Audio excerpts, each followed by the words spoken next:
تجھ کو بتاتا ہوں کہ تقدیر امم کیا ہے. اپنے شاعر کی تو سن لو. میں تمہیں یقین سے کہتا ہوں ایسا شاعر دنیا میں نہیں پیدا ہوا. میرا ادب میرا ذوق ہے. ادب میرا ذوق ہے. میں اس پر تمہیں بتا رہا ہوں اقبال جیسا شاعر کوئی نہیں ہے. مجھے عربی سے خاص ذوق ہے. ایک ہوتا ہے لفظ کی فصاحت، اس میں تو عرب کو ہم نہیں مل سکتے. ایک ہے شاعر کا پیغام. شاعر کا پیغام آج تک ایسا پیغام کوئی نہیں دے سکا، نہ عرب میں نہ اردو میں. فارسی کا میرا اتنا مطالعہ نہیں ہے، لیکن جتنا کچھ میں نے فارسی میں سے پڑھا ہے، نہ فارسی میں نہ اردو میں نہ عربی میں ایسا فصاحت میں عرب کا کوئی جوڑ نہیں ہے. کفا نبک من ذکرى حبیب ومنزلی بسقط اللواء بین الدخول فحوملی فطودع فالمقرات لم يعفر اسمها لما نسجتها من جنوب وشمعلی ترى بار الارعام في عرصاتها وقيعانها كأنه حب فلفل كأني غداة البين يوم تحمل لدى سمرات الحي ناقف حنظلي وقوفا بها صحبي علي مطيهم يقولون لا تهلك أسا وتجملي وإن شفاهي عبرة مهراقة فهل عند رسم دارس من معولي ففاضت دموع العين مني سبابة على النحر حتى بل الدمع محملي. تمہیں نہیں بھی سمجھ آئی نا؟ شخص تو ضرور آئی ہوگا کہ پتہ نہیں کیا جاتا ہے مولوی صاحب. عرب کی فصاحت کو کوئی نہیں پہنچا. لیکن تمہیں بتاؤں یہ سب بکواس ہے جو میں نے پڑھا، سب بکواس ہے. اقبال پیغام دیتا ہے. ہماری جماعت 1996 میں انڈونیشیا گئی تھی تو وہاں کا لیڈر تھا جنرل حبیبی.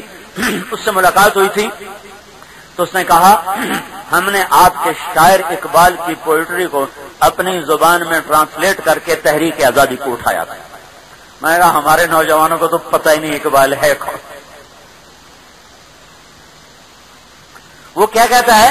میں تمہیں بتاؤں قوموں کی تقدیر. میں تمہیں بتاؤں قوموں کی تقدیر. کہاں لکھا ہے موسیقی حرام ہے؟ ایک دفعہ شریعت کو چھوڑ دو، صرف تاریخ کے آئینے میں جھانکو، صرف تاریخ کے دھندلوں میں دیکھو، ورق دیکھو، کھنگالو. میں ہزاروں ورق پڑھنے کے بعد بتا رہا ہوں، ایسے نہیں بتا رہا ہوں، اندھا ہو کے نہیں بتا رہا ہوں.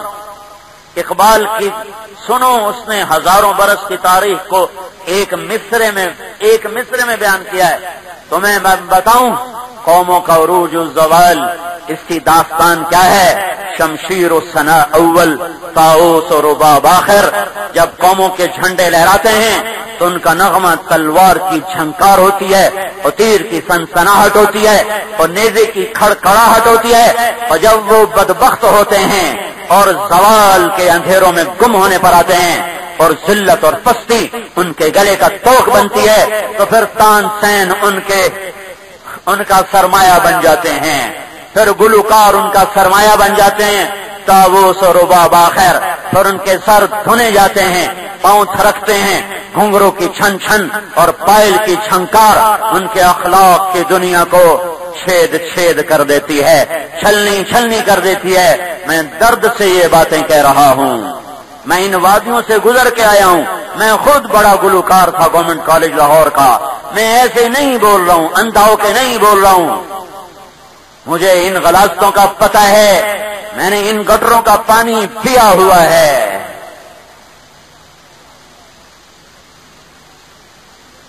زندگی کا کچھ سرمایہ میرا یہاں ضائع ہو چکا ہے.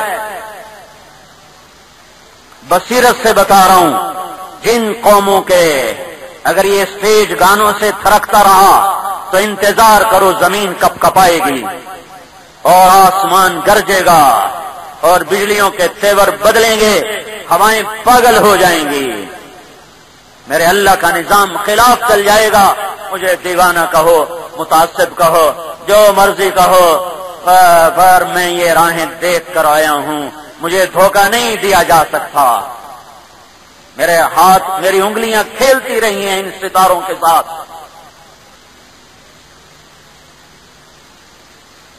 قوموں کی ہلاکت ہے جب بیٹیوں کے پاؤں میں گھنگرو آ جاتے ہیں اور جوانوں کے ہاتھ میں گٹار آ جاتے ہیں اور سننے والے نوجوان ہوں. اے سن سن تقدیر امم کیا ہے، شمشیر و ثنا اول، طاؤس و رباب آخر،